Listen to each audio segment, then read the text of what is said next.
Oui, oui, parce qu'aujourd'hui, on peut dire quand même que le 2 prochain, avec l'aide de Dieu, la reprise sera effective au niveau de l'Académie de Thiès. Parce qu'il y a 2 volets. Il y a le volet sanitaire et il y a le volet pédagogique. Pour le volet sanitaire, c'est le matériel qui est mis à disposition, notamment les thermoflash, le gel alcoolisé, les masques, les lave-mains, tout le matériel, la désinfection des écoles, le nettoiement des écoles, le respect de la distanciation 1,5 m. Pour le matériel, nous avons déjà mis une partie du matériel à disposition des IEF et des lycées. Et progressivement, vous avez vu qu'Odjar Dionken a donné ce matin, le président du conseil départemental remettra cet après-midi son lot de matériel. Le maire de Thiès-Ville remettra son lot de matériel. Hier, j'étais à Ngekor. Le maire de Ngekor a remis du matériel à l'ensemble des écoles et établissements de sa commune, a désinfecté l'ensemble des écoles et établissements, a même réglé la question de l'eau qui se posait au niveau du lycée. C'est le cas pour beaucoup de maires et de présidents de conseil départemental. Donc on mettra à disposition le matériel de façon progressive. Ce que nous avons donné pour le moment, ce n'est qu'une partie de ce qui va venir. Ce matin, le président de la chambre de métier mettra à la disposition de l'académie 30 000 masques. Vous voyez, donc les dotations arrivent au fur et à mesure, et au fur et à mesure que ça arrive, on met à disposition des écoles et établissements. Ce qui est clair, c'est que une rentrée est un processus. Ce n'est ni un point de départ, ni un point d'arrivée, c'est un processus.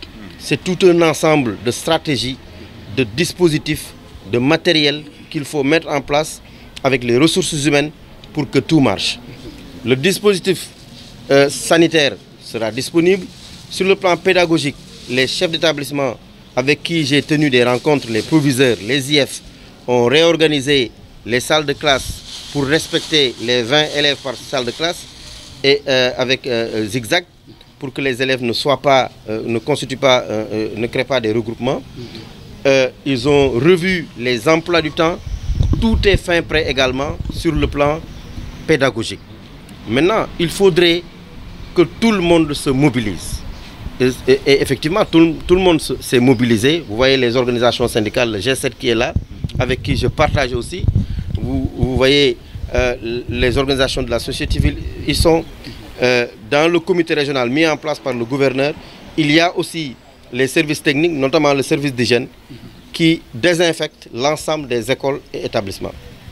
Et je remercie également au passage tous les maires, les présidents de conseil départemental. Vous avez vu Talla Sylla organise le 29 et le 30 des séances de nettoiement des écoles et des établissements accompagnés par les OSC, les ASC, les organisations de la jeunesse, etc.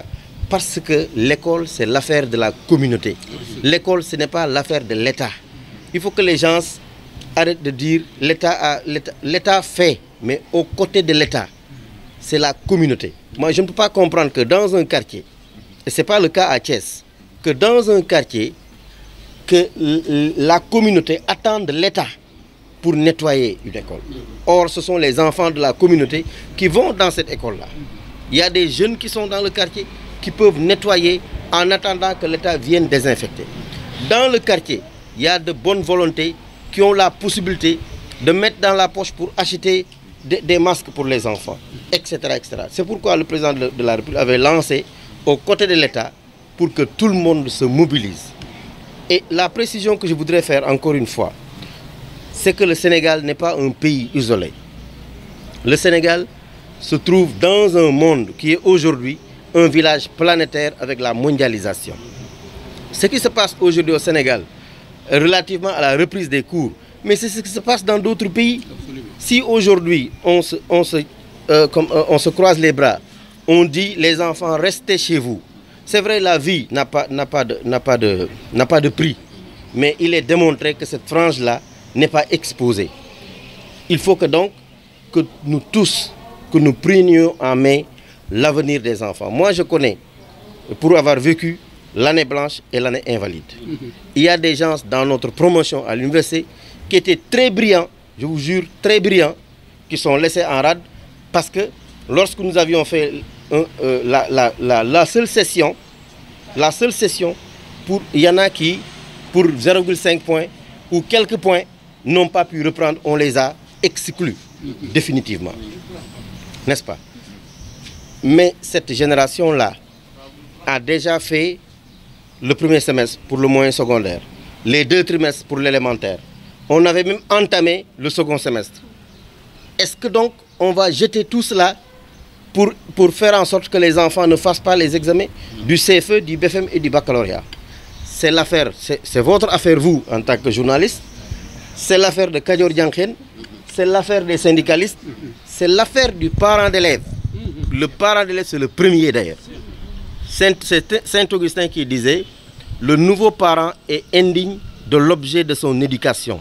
Il en devient digne lorsqu'il éduque son enfant.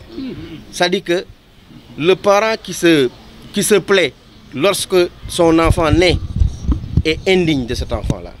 Il en sera digne lorsqu'il lui inculquera les valeurs cardinales, notamment l'endurance dans la vie. C'est la première valeur, l'endurance pour moi. Parce que la vie, de la naissance à la mort, c'est une succession d'obstacles, d'expériences qui font que si tu n'es pas robuste, si tu n'es pas robuste mentalement, si tu n'es pas robuste physiquement, mais la vie t'écrase et te réduit en un rien du tout. Est-ce que le Covid là va nous réduire en un néant? Est-ce qu'on va se croiser les bras et attendre qu'il vienne nous écraser? Mais non. Mais il y a eu combien de pandémies dans la vie? La peste, vous vous en souvenez, n'est-ce pas? Il y en a eu d'autres, vous voyez.